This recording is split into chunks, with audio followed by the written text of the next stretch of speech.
Supercell is one of the most successful mobile game companies in history. To the public, they're the creators of Clash of Clans, Clash Royale, and Brawl Stars. Fun, free-to-play games enjoyed by millions worldwide. But there is another side to this company, a side they don't want you to see. A side built not on fun or creativity, but on money, manipulation, and pay-to-win systems that quietly shape everything they make.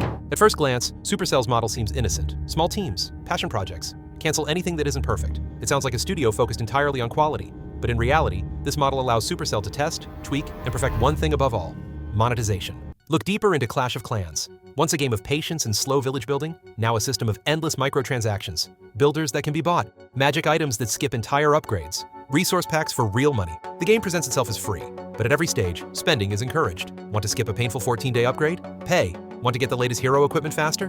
Pay. Want to win clan war leagues without grinding for months? Pay. And these systems are not accidents. They are the result of Supercell's development model.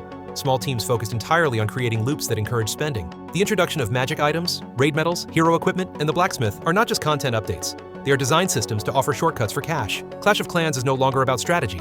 It's about who can buy power faster. But Clash Royale is where the problem becomes impossible to ignore. The game's competitive mode is heavily influenced by level advantages. Upgrading cards is essential, and doing it without spending money is a nightmare.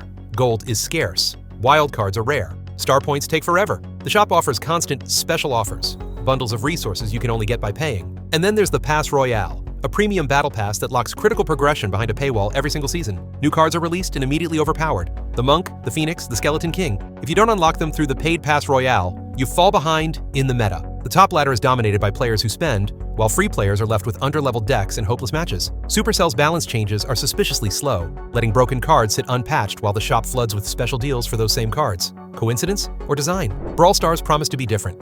A skill-based, fast-action brawler. But even here, the cracks show. The new gear system, essential for competitive play, is locked behind painfully slow progression or endless currency grinding. Or you can just pay. The introduction of star drops and revamped progression looks generous, but at its core, the best resources are still heavily monetized. And let's not forget the removal of loot boxes. Supercell claimed this was to make things fairer, but what replaced them? Direct offers, skins, PowerPoints, coins, all available for cash. The randomness is gone, replaced with pure spending incentives. The truth is simple. Supercell's development model is no longer about making fun games first. It's about perfecting systems that generate spending. The small team cell structure allows teams to focus entirely on player behavior.